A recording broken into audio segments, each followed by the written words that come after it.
Alright everyone, so ito yung actual video ng pagsalaki ng mga kapulisan natin dito sa Kingdom of Jesus Christ, no, ni Pastor Apollo Kibuloy, no. So as you can see, makikita natin, no, yung mga kapulisan natin, they are well armed, no. So kasi ika nga, no, si Kibuloy, bakit hanggang ngayon, no, hindi pa rin siya lumalabas, no?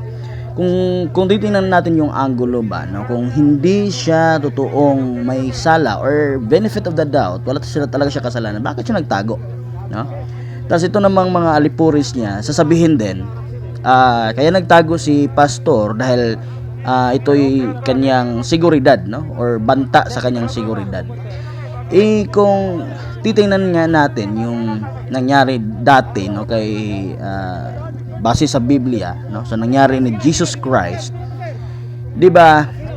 Nakikita natin, no, nung tinrider siya ni Judas, no, pinuntahan siya doon sa bundok, no, akba siyang dudukutin, no, ng mga taga-Parisiyo, no, or Parisiyo. Sabi ni Jesus, ito ay nakasulat, no? Ito ay nakasulat at kailangan niyang harapin. Iba itong si Kibuloy, no? Iba itong si Kibuloy. Imbis na harapin niya yung kanyang kasalanan, no? Or let's say harapin niya itong let's say challenge na sa kanya. It's a test, no? At siya ay naglaho na parang bula, no? So dito pala makikita natin na talagang hindi siya parang pinipiki niya talaga yung mga membro niya. Pero itong mga membro niya, no, saludo ako dahil napaka-loyal, no, kasi kahit itong akusado na si Pastor Apollo Kibuloy, no, talagang tinutugis na, panay pa rin, inaano pa siya ba, no? Parang binibibi pa siya eh. Pero sige lang, tingnan natin kung ano mangyari dito. Actually for me, hindi ako against dito sa pag-raid ng mga kapulisan natin because these are their work, no, just to to follow, no, kung ano yung mandato sa kanilang taas, no? Kung ano yung mandato sa taas. Alright, so pakinggan natin. No? Sir, mo cooperate din sa inyo ha, basta legal lang, wala lang illegal. No? Kay naman mabag. Sir, dito lang tayo. Dili naman ni siya makatarunganon, sir. Ang inyo biyang pagka-police to serve and protect.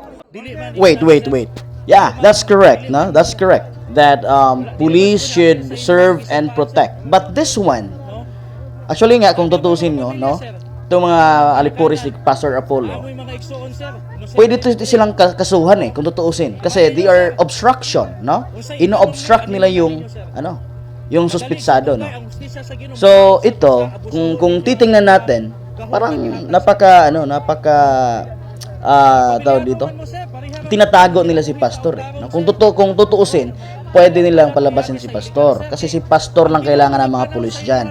Kung sa tingin nila it is a harm, no, to their kingdom or let's say to the community, dapat pinalabas nila to si pastor kasi ito yung hinahanap ng mga pulis Kasi kung masama to mga pulis natin or mga kapulisan natin, siguro tinitira, ina-ambush na yung mga tao diyan. Lahat ng mga membro na pumapalag diyan dapat tinitira na nga Pero since itong mga pulis, no, they are following kung ano yung utos sa taas, hinahunting nila si pastor. Tumutupad lang yan Oh my goodness naman talaga Oh my God, anong nangyari diyan, no? Ang pinakaugat, ang pinakapunot dulo, no, ng alitang ito is si pastor dapat lalabas na, no? Dapat siyang lumabas at harapin ang kanyang kaso, no? Dahil hindi siya magtago diyan sa saya ng mga membro niya, mga alipuris niyang one-sided diyan. Uto-uto yan mga yan di ba? Sir, kami naman nooy na ayaw mo sir. Ayaw mo sa katungod na mo David sir. Ayaw mo na 20 years na ngali. Amo waning compound. Namo pamilya dire. Pasunod gani mo sir, bisag illegal ang inyong pagsulod sir, no? Mga muala nga di lang ninyo abusohon ang inyong dire. Pila ka tuig bi ami dire nagpuyo sir, peaceful kay mi sir.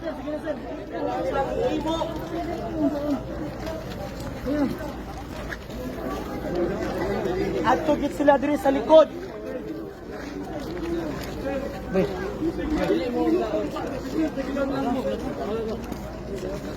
Pinanghimo diri mo ramid pinanghimo nila mga host. Sir, gitrauma na po rin yung mga tao diri sir. Bahuba na may itong June 10 sir.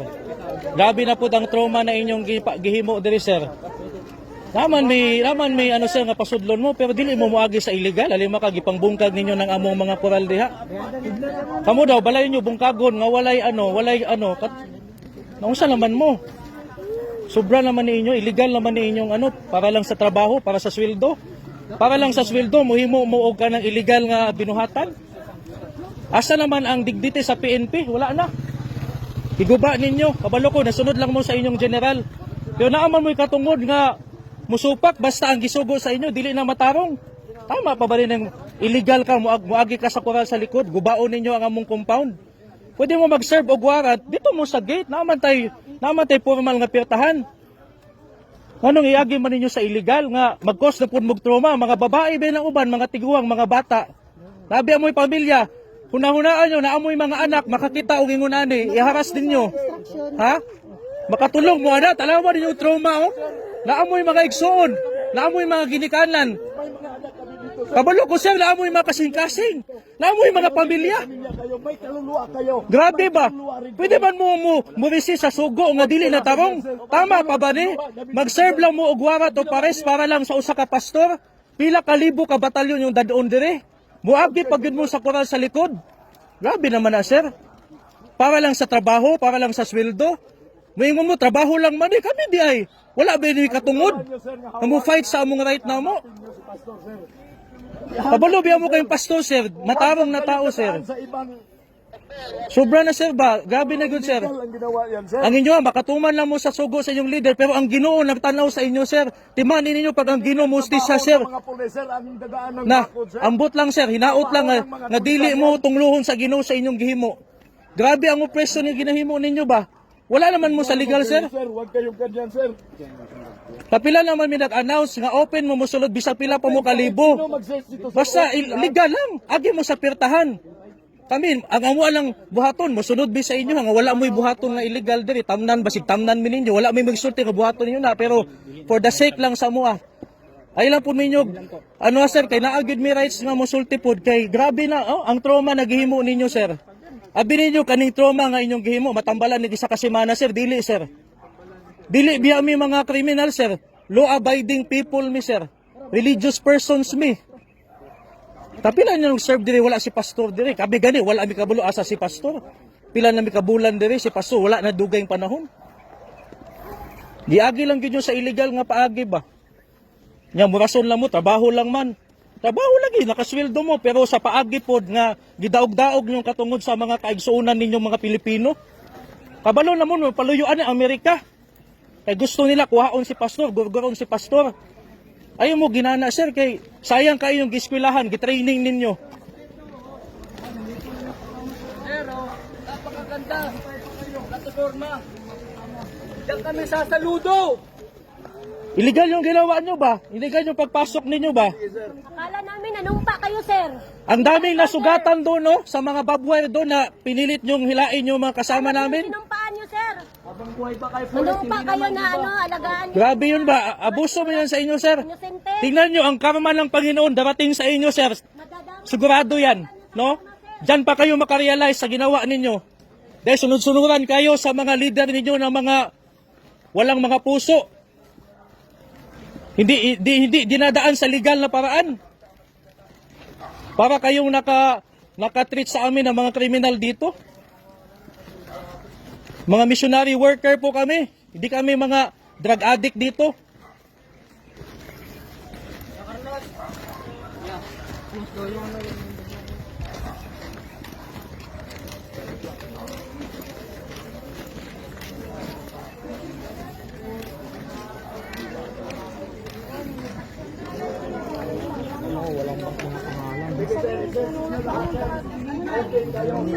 Wala pa kayong mga nameplate, sir.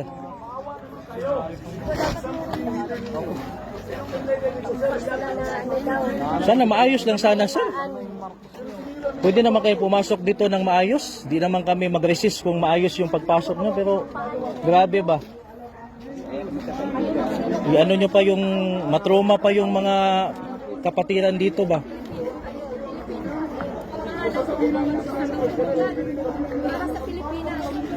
Tayo-tayo lang mga kapwa Pilipino, ganitong gagawin natin. Wala kami mga armas dito, mga inosente kami dito, mga civilian kami dito. Nagsabi na kami na sana sa maayos lang na paraan, legal lang. Grabe sir. Isipin nyo sir, alam ko may mga puso kayo. Kung sa pamilya nyo gagawin yan, masikmura nyo kayo, yung anak nyo iharas, yung asawa nyo iharas sa ganyang paraan. Matroma yung mga anak nyo, matroma yung mga asawa nyo, yung mga magulang nyo. Dahil sa ganyan. Yung ginawa nila sa Kitbog sir, 2 ang namatay doon nakatutubo dahil sa ganun na ginawa, harassment na ginawa nila.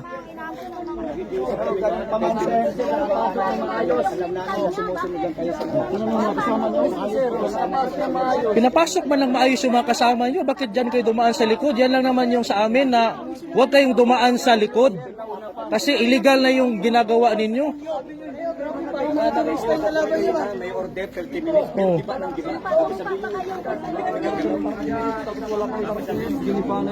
Oh, makita natin dito mga kapatid na ganito yung ginawa ng kapulisan natin. Merong mandato to serve and protect pero ang ginawa nila illegal. Illegal ang ginawa nila, dumaan sila sa likod.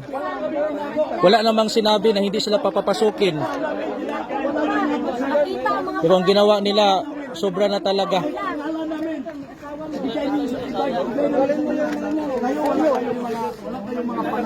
Bakit hindi nyo nilalagay ang pangalan nyo? Lahat ng mga illegal na mga pulis sundalo.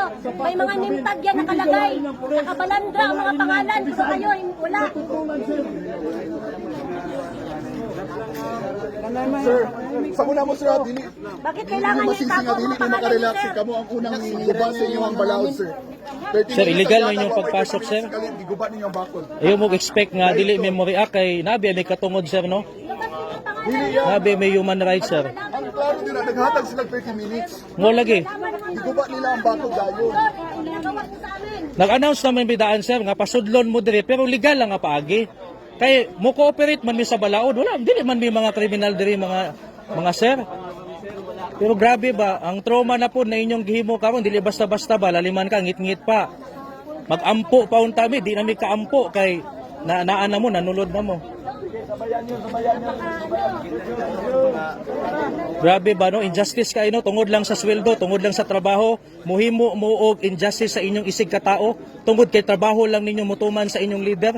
Pero ang inyong gituman, ang pangutana, husto ba? Matarong ba? Tama ba? Kabalo ko naman mo yung mga kasing-kasing, dili man mo mga robot siguro nga dili mo makasabot ani amo ang mga mulo. Pero sobra na ba? Pwede ba mo musulod og legal? Ingnan mo ganiha nga hulat lang agi mo sa gate.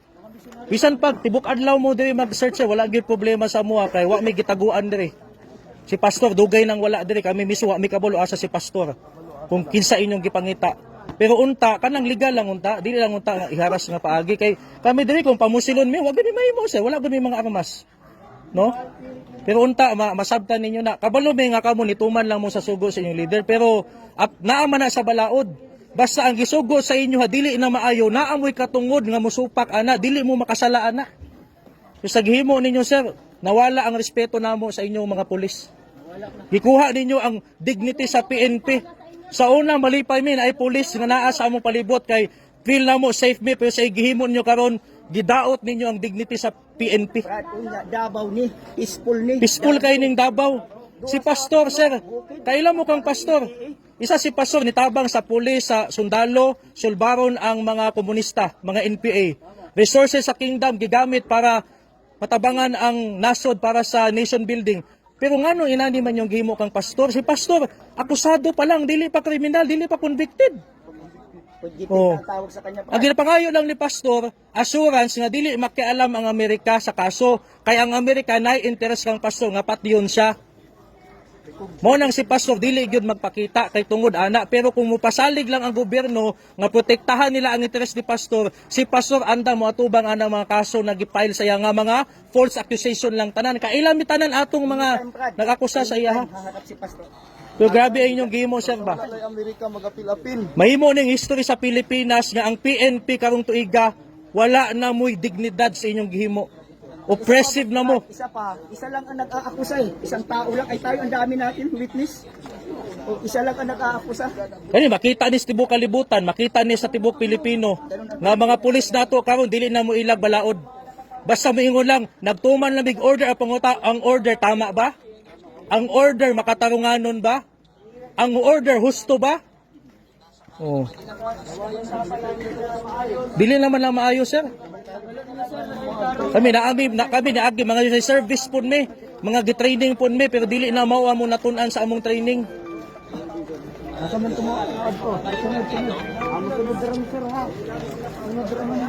Tama na. Tama na ang yaw-yaw kay nasabta na nila ni sir. Tama na. Nasabta na nila sir. Tama iyak na sir.